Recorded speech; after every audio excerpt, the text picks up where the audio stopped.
Meu nome é Mariana da Costa Santos Oliveira e essa é a videoresenha do livro Ciência do Esporte, Educação Física e Produção do Conhecimento em 40 anos de CBCE, volume 5, Educação Física Escolar, GTT Escola. Sobre o livro, uma produção que se refere à educação física na área básica da educação no Brasil, construída pelos integrantes do GTT Escola, grupo de trabalho temático que constituem o CBCE.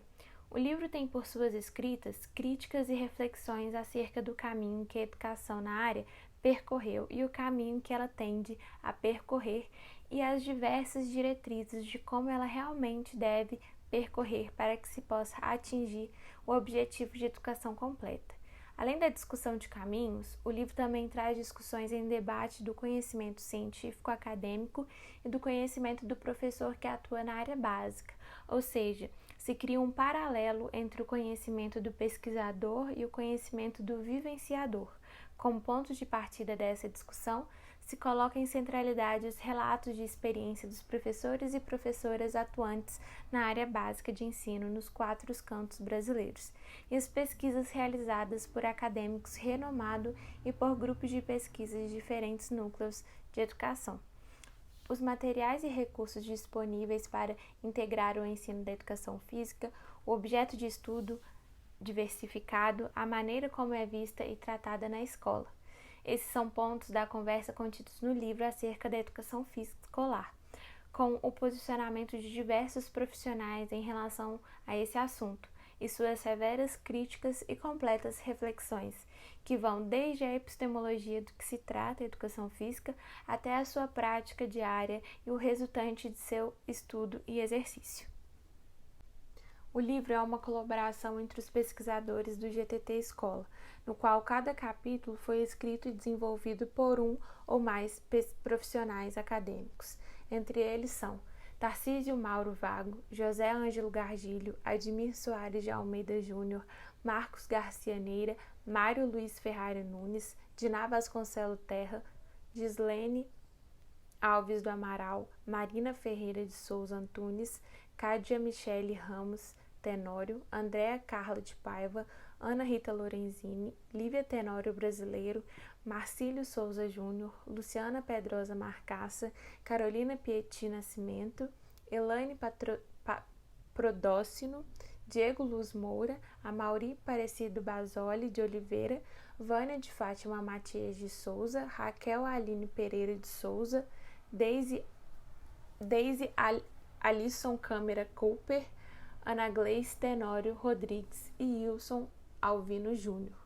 Esse livro foi organizado por Fabiano Bosley, Pedro Ataide e Larissa Lara.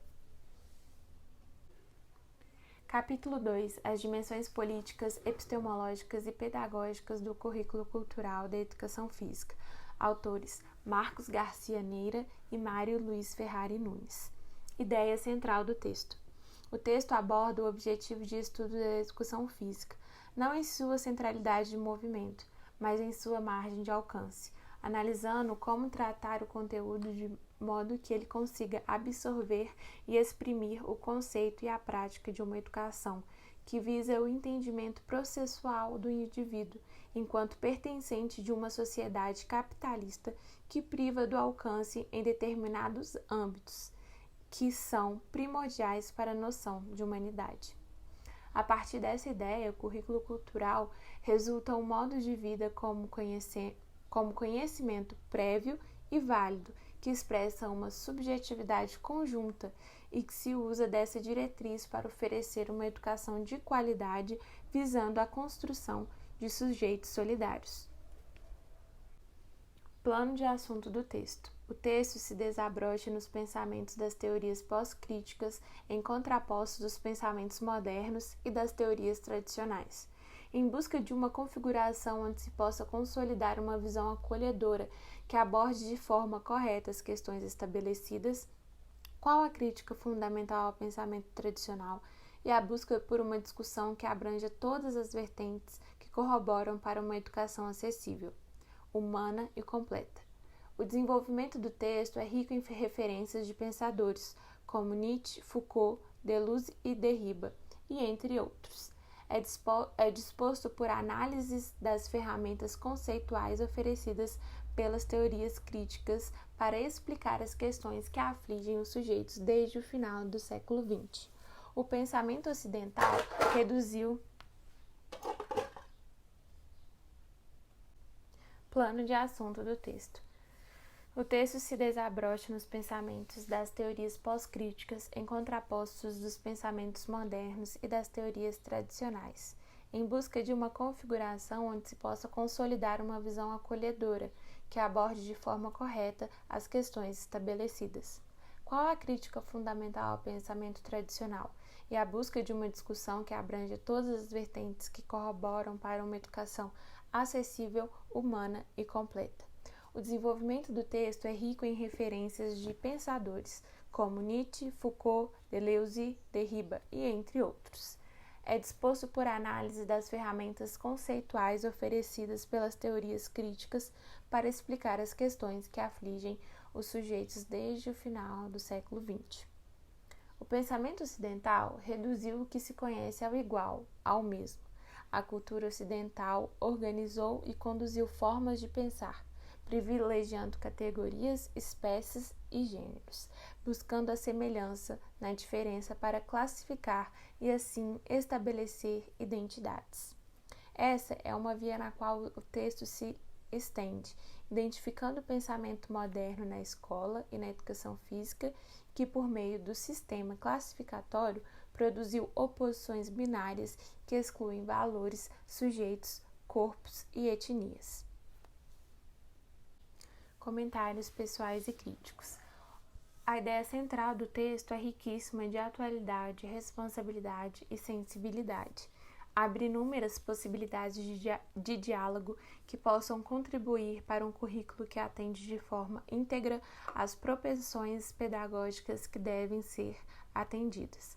Os autores expressam a dualidade da forma como o sujeito se dá pelas diversas influências de concepções e como as concepções se dão pela influência dos sujeitos. Tais indagações são pertinentes para a construção de ideias e ideais que visam um currículo cultural, democrático e diversificado. O texto é uma abertura para pensamentos novos em relação à educação, não só para se posicionar à frente ao tema, mas também para aprender como é a elaboração de sínteses, análises e críticas, e como os autores usam de muita inteligência e sabedoria os teóricos antigos para fazer referência às distintas situações que são extremamente atuais e que buscam um saber mais igualitário. A obra não se resume só no seu objetivo, ela consegue atingir de várias formas o leitor, seja pela sensibilidade da ideia tratada ou pela ampla apropriação de recursos teóricos. É possível entender o texto por duas sínteses centrais, a político-epistemológica e a político-pedagógica. Porém, as duas dimensões são inseparáveis, pois é necessário o entendimento de uma para a compreensão de outra. Como tal relação é exposta quando nos deparamos com a situação da educação tradicional, que se pauta no professor comunicar o conhecimento e, a partir dessa comunicação, exigir tarefas que são respondidas com discursos conceituais já existentes, que é totalmente diferente do currículo crítico, no qual o conhecimento do aluno é tomado como ponto de partida para ser, em seguida, superado pela aquisição de conhecimento científico por meio de um processo denominado instrumentalização, que é o fato de se tornar a experiência o próprio conhecimento.